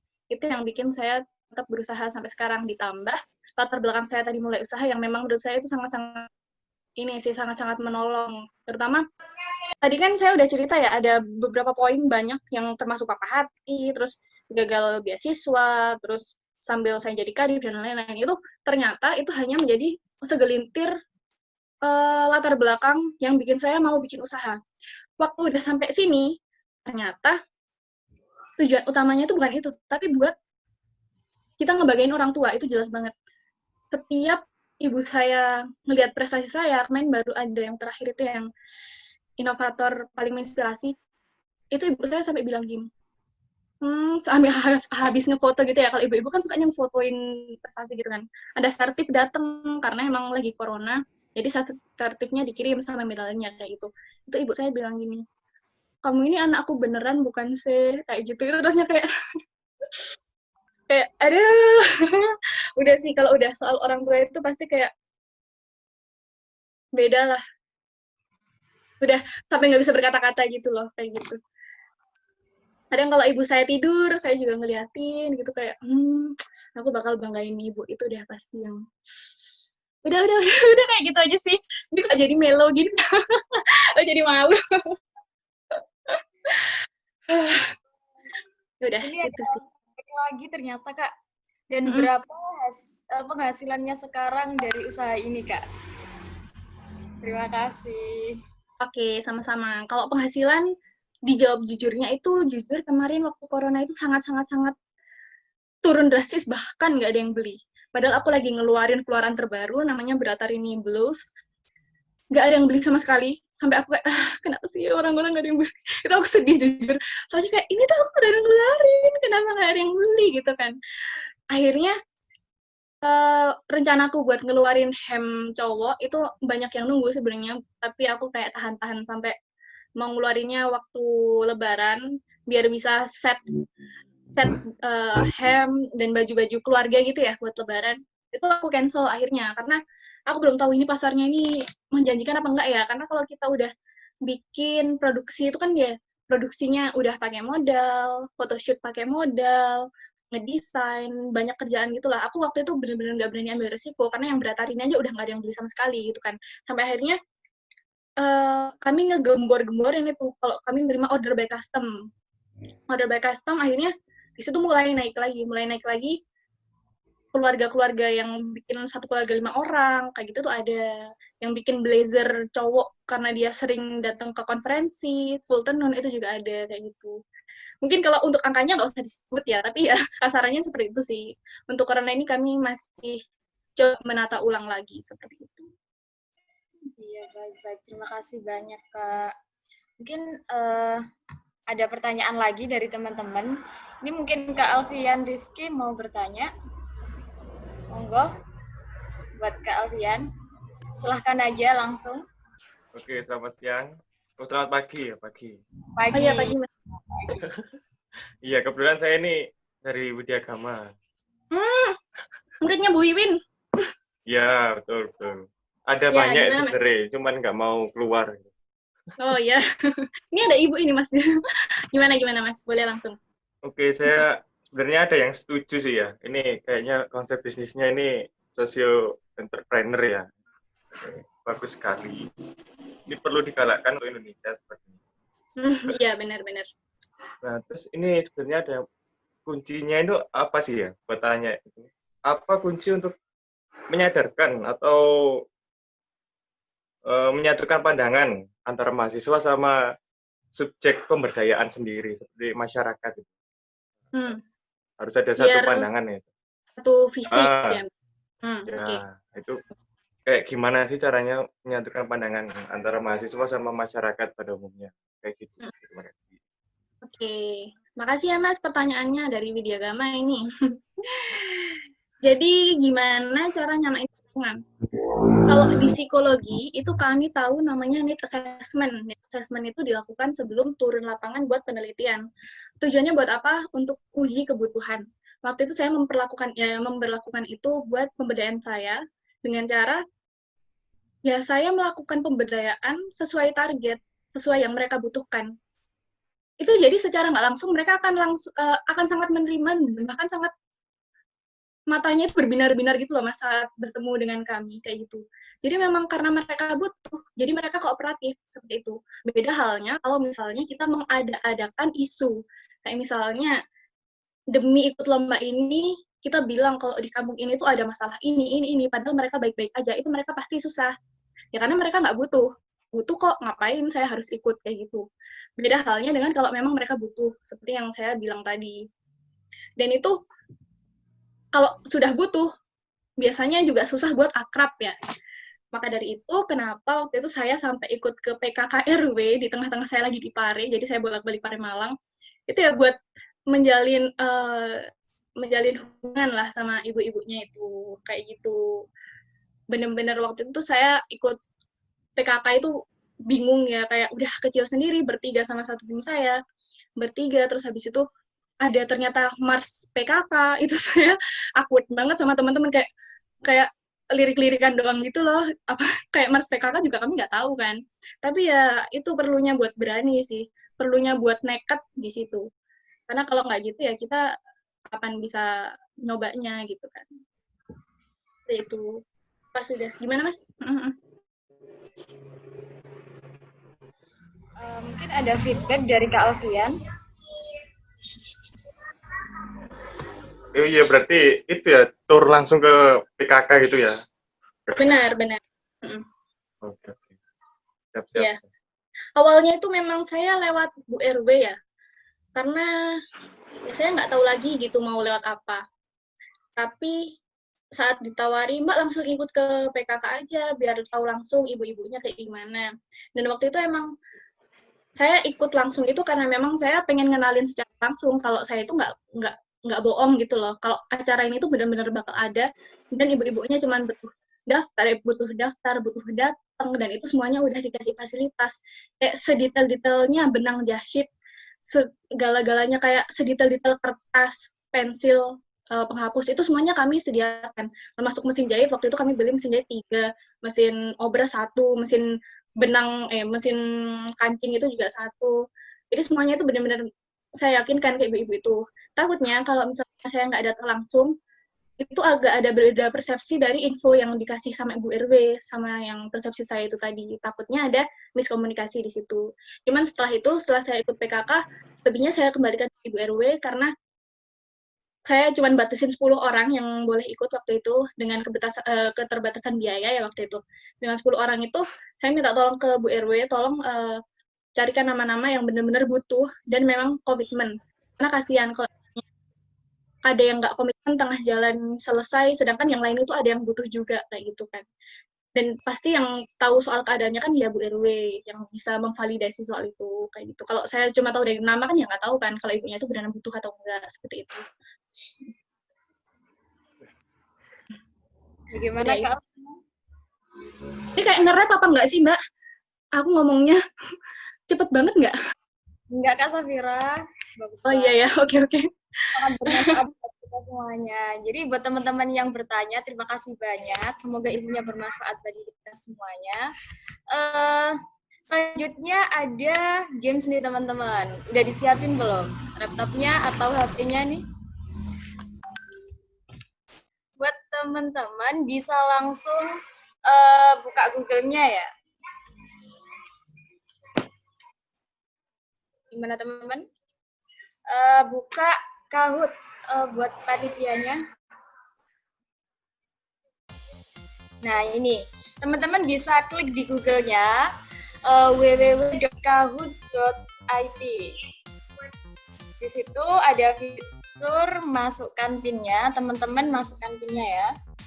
173329. Jangan khawatir teman-teman, di games ini akan ada hadiah yang sangat menarik dari panitia tentunya.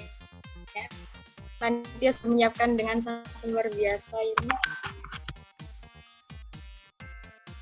Yuk, yang lain yuk. Ini ada Adam, ada Bintang, ada Shiva,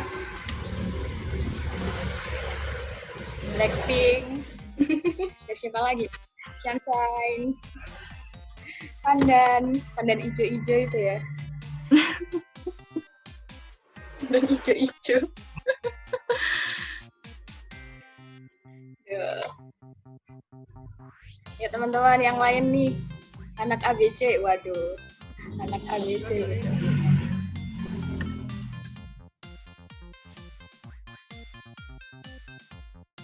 Yuk, masih 17 nih. Semuanya wajib ikut ya teman-teman. Katanya.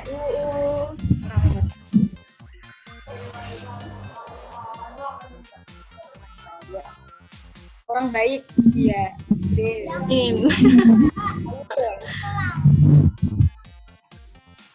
Yuk teman-teman, yuk masih 30 nih.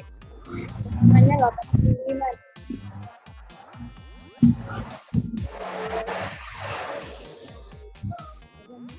Yuk, Fania, Sean. Yuk, lanjut yuk, teman-teman. Ada Lionel.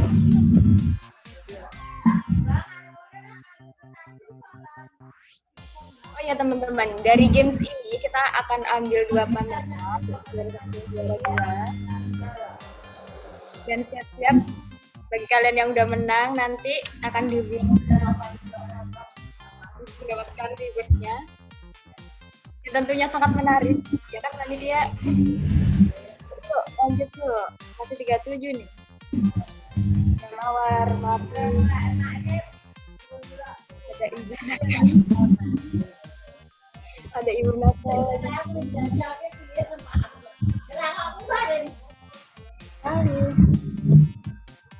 Bu.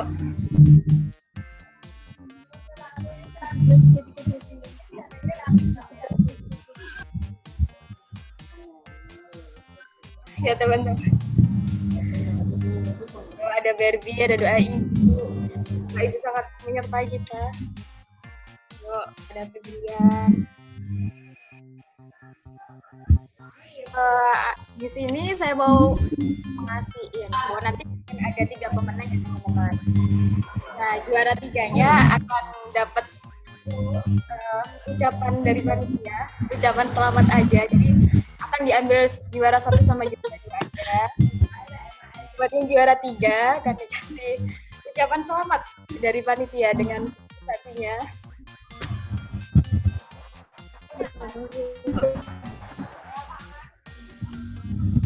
Delapan nih.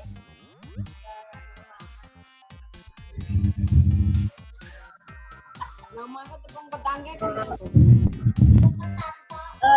Pukul 11:26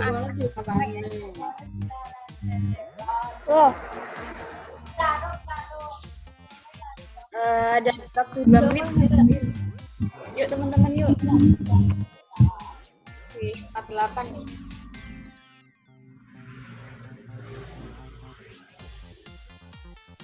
Tuh, waktu kurang 1 menit buat join.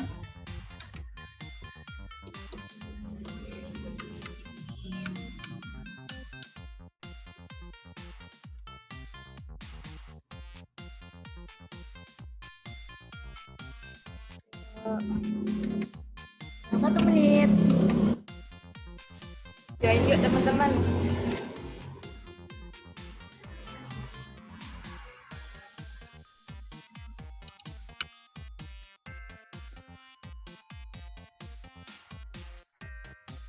Anonim nih, tanpa nama nih. Mungkin Kak Safira bisa melihat keseruan teman-teman nanti. Pasti. Siapa yang salah? Pasti. Ini udah mulai memantau. Iya, siap-siap. Yuk teman-teman yuk. Yuk. 51 nih. 52. Lanjut teman-teman.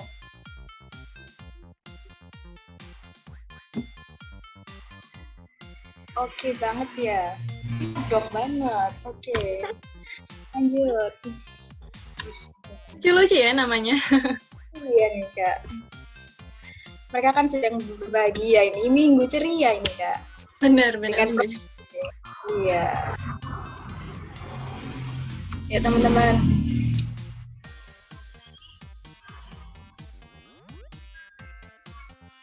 Yuk, apa itu ya? 30 detik terakhir buat join. Jangan deh, 10 aja deh, 10. Yuk, 10, 9, 8, 7, 6, 5, 4, 3, 2, 1. Yuk, panitia, yuk dimulai yuk.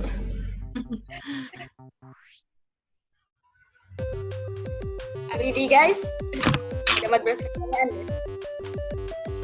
Siapa nama dari Mbak Cantik yang jadi pemateri Enterprise 2020? Ayo. Kalau nggak tahu kebangetan ya. Sakina Inna. Halo. Halo, siapa itu tadi? Ayo. Banget. Kan jawabannya. Ayo. Safira, nomor kali ya. Yuk. Wih, masih ada ternyata. Wow. Mantap. Yang jawab Hanum Bramantio ini gimana maksudnya? Terus gimana lagi? Terus teman-teman. Yuk, lanjut. Ini selamat nih buat ALV. Siap nih, ALV ini luar biasa nih. Poinnya sangat tinggi. 843. Yuk, lanjut. Warna rambut pegan di bawah. Widih. Ayo, warna apa itu? Ayo. 6, 5, 4, 3, 2, 1. Gimana ini? Gak ada yang bener nih. Jauh. Kayaknya bingung antara marun juga deh itu, Pris. Apa kira-kira warnanya? Oh, hitam. Ayo, lanjut nih. Posisi yang Aku masih jadi orang yang pertama, guys. Yuk, mau menyusul sama alis tegak di bawah warnanya apa?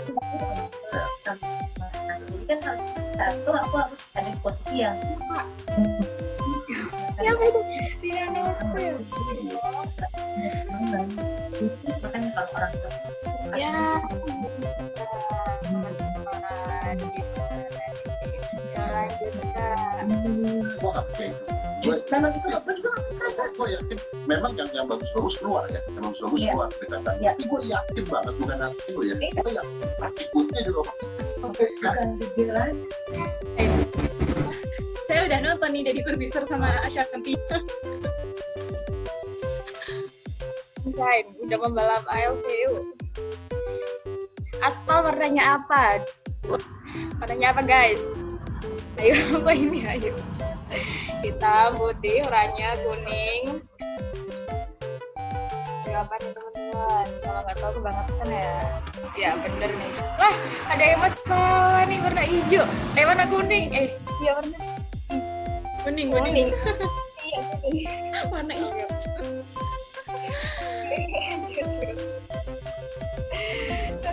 Aduh, siapakah yang akan jadi urutan pertama?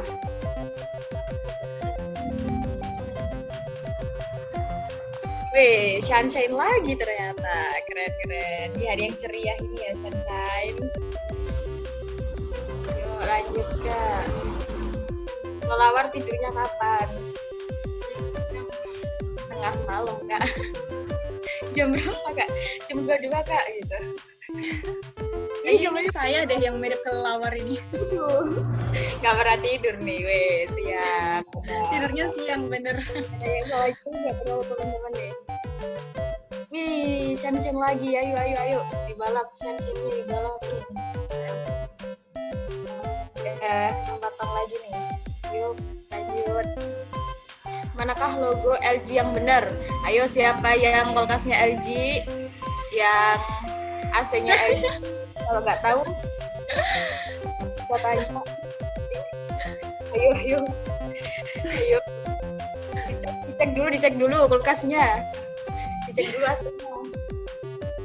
HP-nya mungkin kali itu kulkasnya. Bener nih, ada yang salah juga. Kebalik itu triknya. Kak, lanjut, Kak. Sunshine lagi. Oh, enggak deh. ALV, gila, mantap. Anak KBC mau balap nih. Siapa nih anak KBC nih? Keren. Lanjut. Jeff Bezos adalah founder dari perusahaan apa ya, teman-teman? Yuk. Wih, waktunya lama nih. Ayo, cepet. Facebook kah? PT Marimus, Amazon, Tela. Yuk, teman-teman, yuk. 3, 2, 1. Iya, Amazon. Iya, benar. Selamat bagi 30. Ngapain? Benar. Ya, Pak?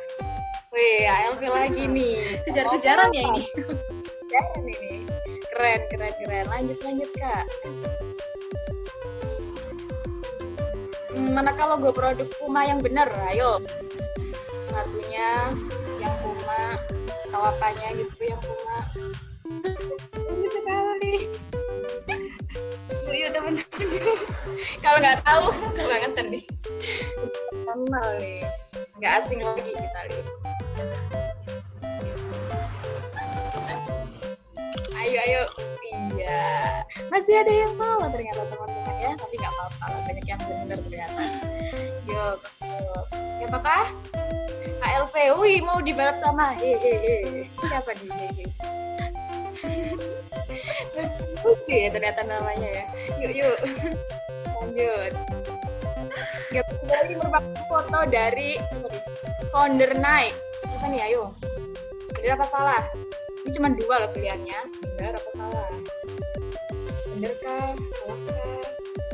Yuk, 10, 9, 8, 7, 6, 5, 4, 3, 2, 1. Silakan. Jeng. Yeay, ternyata banyak yang bener. Yuk, lanjut, Kak. Siapakah yang akan balap? ALV masih di urutan pertama, guys. Hehehe juga di urutan kedua deh. Lanjut nih. Coba ini merupakan foto dari founder kebab Turki Baba Raffi. Ayo, siapa yang nggak tahu? Yo. Oh, BTW ini pernah jadi pengisi materi waktu seminar Naftek tahun 2019 loh. Datang langsung ke sini. Iya, datang ke FTP dulu. Kan keren banget. Yuk, iya, ada yang salah ternyata ya, Rek. Ayo, Rek, di-searching lagi, Rek. Ayo, siapa nih? ALV masih di urutan pertama, guys. Dan hehehe masih di urutan kedua ternyata. Dia merupakan founder Ajinomoto. Benar apa salah? Ayo, benar apa salah?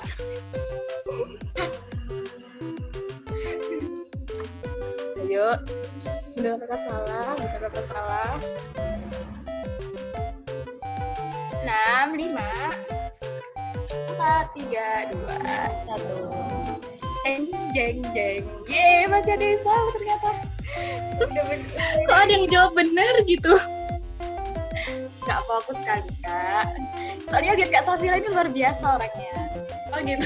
Kok kamu bisa aja sih dari tadi? ALV masih di urutan pertama, guys. Gak mau kalah dia, guys, ternyata. Yuk. Lanjut, Kak. Harus dikejar dong, teman-teman. Siapakah dia? Misterius banget ternyata. Wah, ayo. Siapa? Iris Bella mungkin ya? Ayo, kalau nggak tahu kebangetan nih. Fix banget Iris Bella, ya ampun. Iya, mungkin Bella itu. Gila sih, istrinya Amarzoni, ya ampun. Ya. Bisa-bisanya. Loh, ada yang salah ternyata. Wah, kenalan lagi sama kakaknya. Ada yang jawab Iris Bella beneran tuh, ya ampun, makasih banget. Ada yang salah. Coba jalan 1. Ayo, siapakah? Wih, ALV nggak mau tergeserkan ternyata ya. Lanjut, Kak. Yuk, multi. Wah, ini mari kita guys, silahkan klik bilang jawaban apapun. Ayo. Mau lanjut, cus, lanjut. Next question, lanjutin. Yuk, mau pilih mana yuk? Ada yang mau pilih lanjut? Ada yang mau pilih? Tapi udah semuanya guys.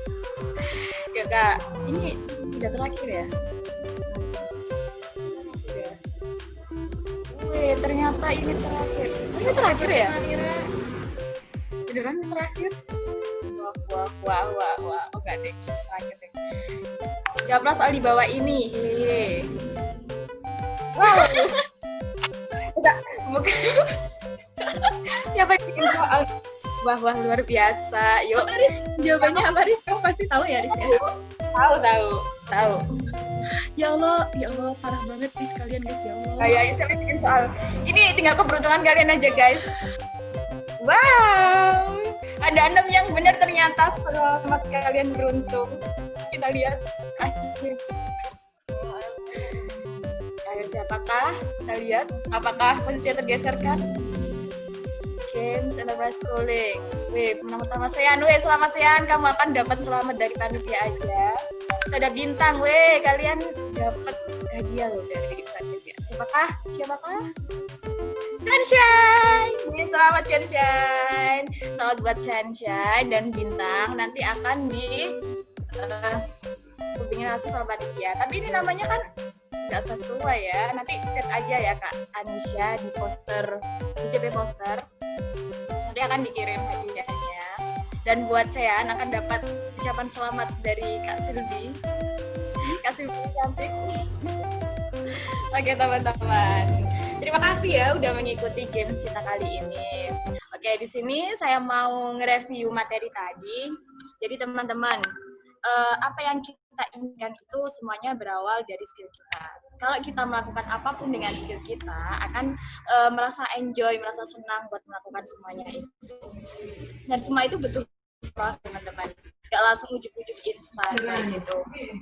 Seperti yang kakaknya lakukan tadi, awalnya beli mesin jahit yang bekas sampai bisa jadi mesin yang canggih juga, hingga bisa memberdayakan orang-orang di sekitarnya. Terus yang paling mengesankan ini, kita harus belajar dari siapapun karena ilmu itu sangat banyak dan mungkin kita bisa nyari ilmu dari orang-orang yang nggak kita sangka-sangka seperti itu. Nah, buat acara selanjutnya akan ada penyampaian dikit dari Direktur LKM Agri-Tekno Business Center Fakultas Teknologi Pertanian kepada Kak Walid Multazam. Persilakan.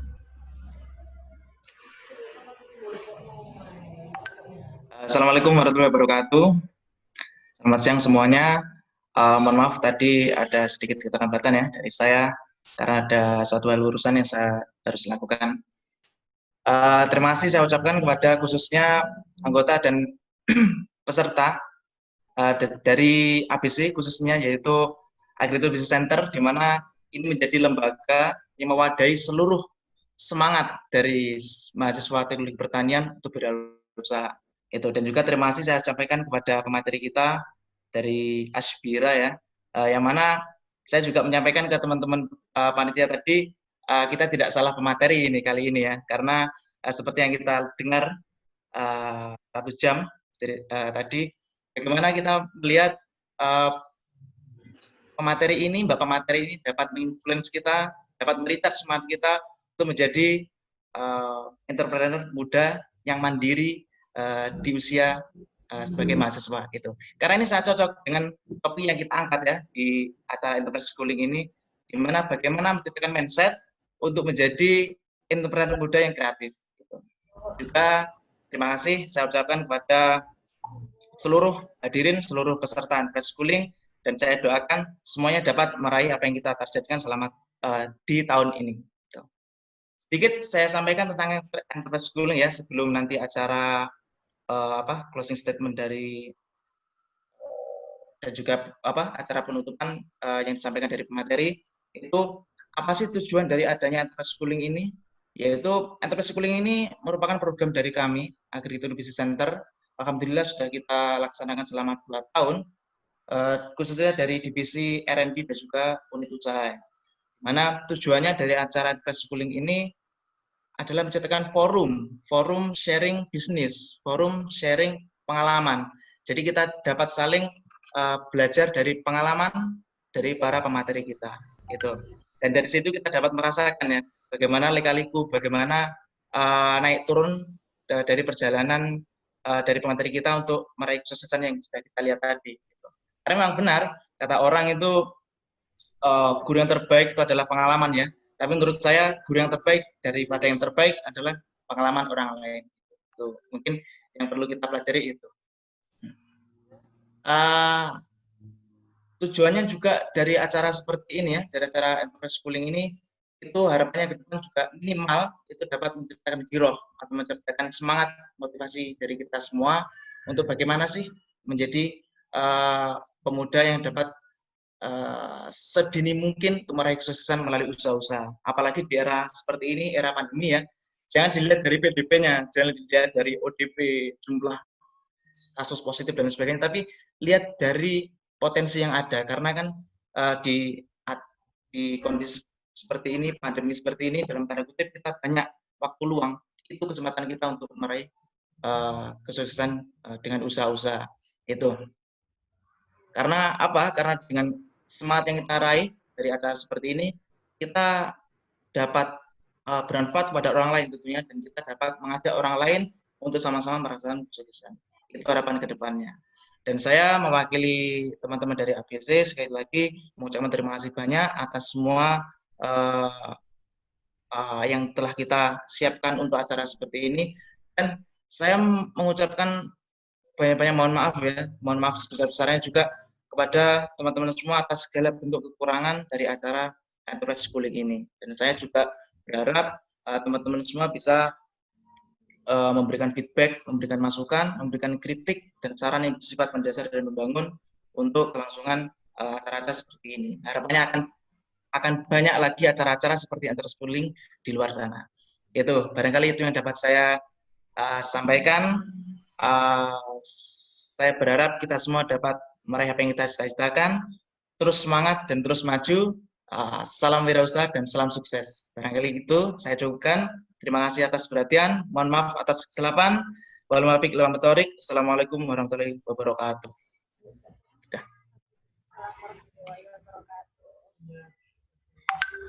Nah, mungkin dari terima kasih buat Kak Walid Multazam atas sambutannya. Mungkin ada closing statement nih dari Kak Safira sendiri buat teman-teman di sini. Oke, kalau dari aku sendiri, teman-teman yang tadi banyak ragu, banyak insecure, mungkin banyak juga yang membandingkan dirinya sendiri dengan orang lain, itu sudah tolong disudahi saja, karena tidak ada orang lain yang bisa mengatur kita. Yang bisa kita bandingkan itu cuma diri kita sendiri, gimana kita yang dulu dan gimana kita yang ke depannya, kayak gitu kan. Gimana proses kita bertumbuh, itu yang paling penting. Nah,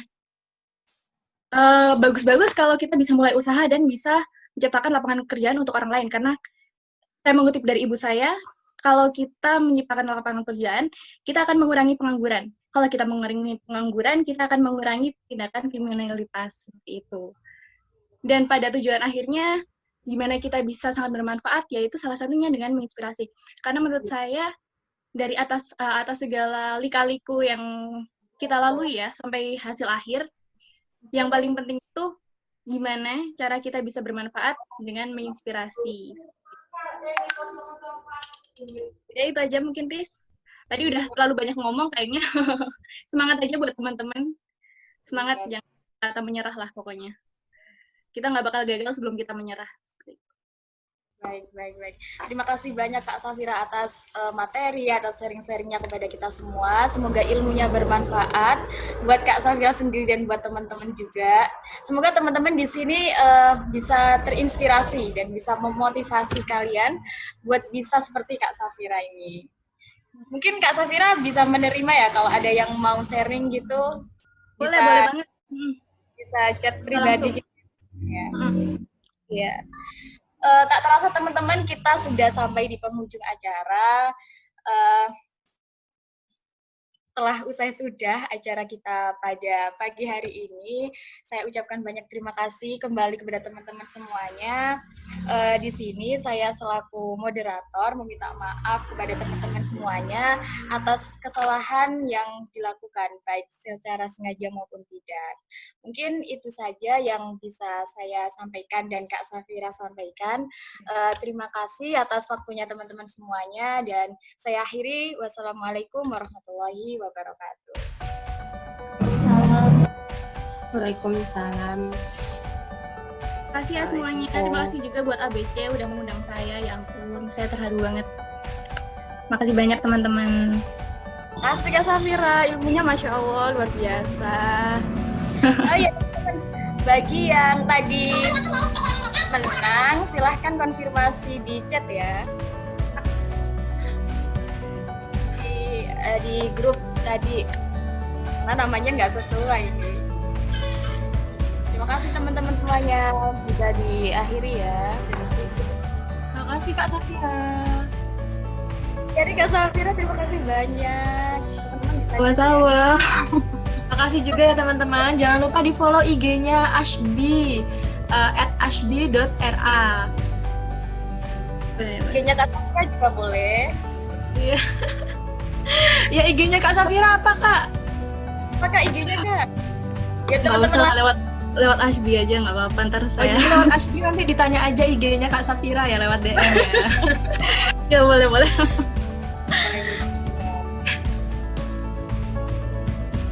Makasih banyak loh ya Kak Safira, dan makasih banyak kepada moderator yaitu Riris Waladatun, dan untuk teman-teman semua, semoga ilmunya nanti bisa diterapkan ya di dunia di kehidupan di kehidupan real.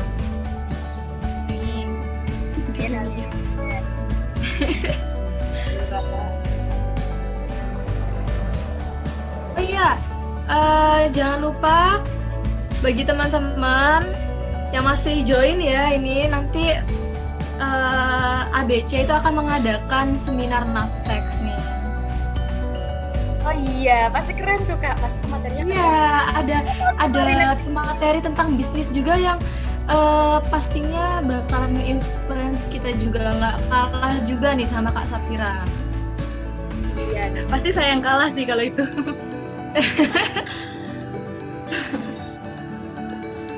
Untuk seminarnya akan diadakan online.